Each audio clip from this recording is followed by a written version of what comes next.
this is Nurse Marnisha. Thank you so much for coming back to my YouTube channel. In this video, I'm going to discuss how I got out of my sticky situation of having nowhere to go to complete my last 3 clinical rotations for my nurse practitioner program. So I hope you stay tuned. I'm going to start off by asking you a few questions. Are you having difficulty finding a clinical site and or preceptor? Are you feeling some type of way because you know that this will delay your completion and graduation date? You've looked near and far and hospital clinics are all saying no? Yeah, I went through the same thing. So the problems that I found in this whole process was that the hospitals are at their capacity in accepting students, NP students. They're just at their capacity in my area. And or they're just saturated with nurse practitioner students. They just have so many, they just can't keep up. And they've closed their wait list. Or they are just not considering you at this time. Some of them just don't even give you an answer. They just say no. I've checked hospitals and clinics all in my area, near and far. And I live in a pretty big state, so it just didn't happen. My school will only accept the site and the preceptor that meets the criteria of the course to the T. If it does not, it will not get approved. And I had 2, and they weren't approved because they didn't meet the course description to the T. They were close, but they didn't make it. So that was a bit of a disappointment for me. So I realized that I needed to make another choice. And actually, I was sitting on my sofa one day and the thought came to my mind that I have an RN compact license. And knowing that I have an RN compact license, I believe there's 41 states that have that compact license agreement. So that I realized I can leave this state and I can travel to finish my clinical rotations. Not ideal, not what I really want to do. Of course, I want to stay home. But for me to finish the last 3 courses of this program, I was willing to do it.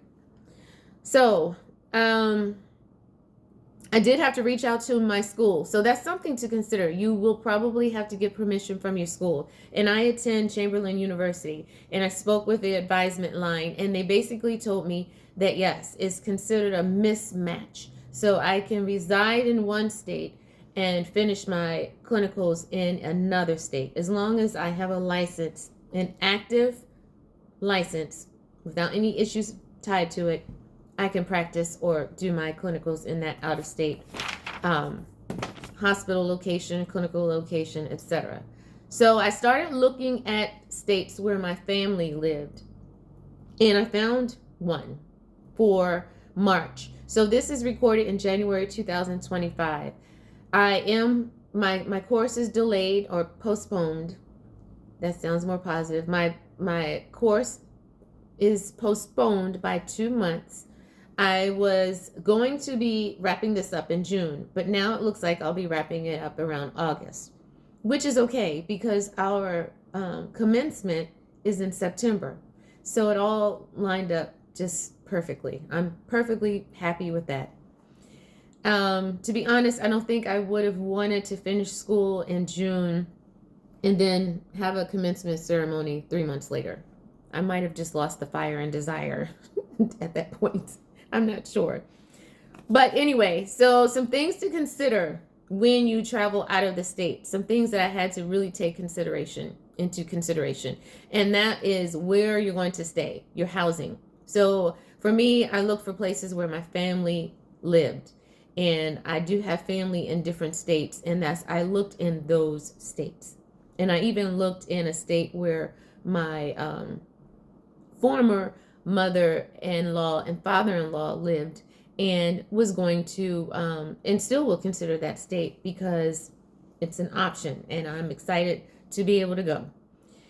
The vehicle issue. So if you don't have a vehicle to take with you or drive there, or you'll have to think of rental car, or Toro is pretty big now. You'll have to think of a rental car and or borrowing someone's vehicle or public transportation. So you'll have to think about how are you going to get back and forth to this clinical site to meet your preceptor. And the other big thing is, how are you going to afford staying there without working? So that's a question to ask. Can I afford to stay away from home for 4 to 5 weeks without pay? So that's something to consider. And there are those work shift apps, or those shift work apps, not shift, SHIFT, shift work apps, where you can sign yourself up to do per diem work. So a classmate mentioned that to me, and I was already thinking about it. And so I thought about it some more, and they can actually pay you within 24 hours, or you can get paid weekly. So there's a few out there. There's some in the state that I'm going to. And so that's something else to look into, so that you're not completely out of work when you're there.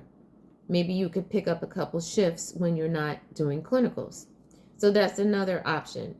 Or what I plan on doing personally is just working like crazy this month of January and February, so that when March rolls around, I'll be fine. Hopefully. I should be fine. I'll be fine. So that is the goal, to just work January and February, so that when March rolls around, I'll be okay. I'll have somewhere to stay, which I do already. So that's not an issue. But the main thing for me in the state that I'm going to is that I need a vehicle to drive. So I will be looking into that. So that is all I have for you. Please like, share, and subscribe. Thank you so much for coming back to my YouTube channel, and I really hope this helps someone. Thank you so much. Happy New Year.